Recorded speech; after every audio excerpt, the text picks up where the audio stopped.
வணக்கம்.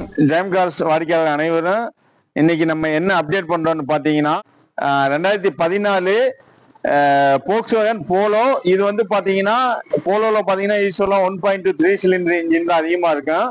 இது வந்து 1.5 4 சிலிண்டர் இன்ஜினு. வண்டி குவாலிட்டியா இருக்குங்க. பிக்கப் வைஸ் எல்லாமே நல்லா இருக்கும். உங்களுக்கு மெயின்டெனன்ஸ் வைஸ் என்ஜின் வைஸ் எல்லாமே அந்த 1.2 விட 1.5 வந்து நல்ல ஒரு பெர்ஃபார்மன்ஸ் நல்லா கிடைக்கும். மைலேஜ் வைஸ் பாத்தீங்கன்னா உங்களுக்கு 20 to 22 வரைக்குமே டீசலுக்கு வந்து மைலேஜ் கிடைக்கும். Single owner diesel variant 1,50,000 kilometre ஓடி இருக்குது. வண்டி நல்லா குவாலிட்டியா இருக்குது. டாக்டர் யூஸ் பண்ண வண்டிங்க. இன்சூரன்ஸ் எல்லாமே கரண்ட்ல இருக்குது. கும்பகோணம் நம்பரு, ஒரே ஓனருங்க. எந்த விதமான ஒரு ஆக்சிடென்ட் ஹிஸ்டரி எதுவுமே கிடையாதுங்க. இப்ப நீங்க இந்த வீடியோல எப்படி காரை பாக்குறீங்களோ அதே மாதிரியே தான் நேர்ல பார்த்தாலும் வண்டி இருக்கு. இந்த வண்டிக்கு நம்ம கோட் பண்ணிருக்க பிரைஸ் பாத்தீங்கன்னா 4,50,000 வந்து வயசு பாத்தீங்கன்னா நீங்க தமிழ்நாட்டுல எங்க இருந்தாலுமே ஒரு 350 to ஒரு 375 வரைக்கும் பேங்க்ல லோன் பண்ணி தரலாங்க.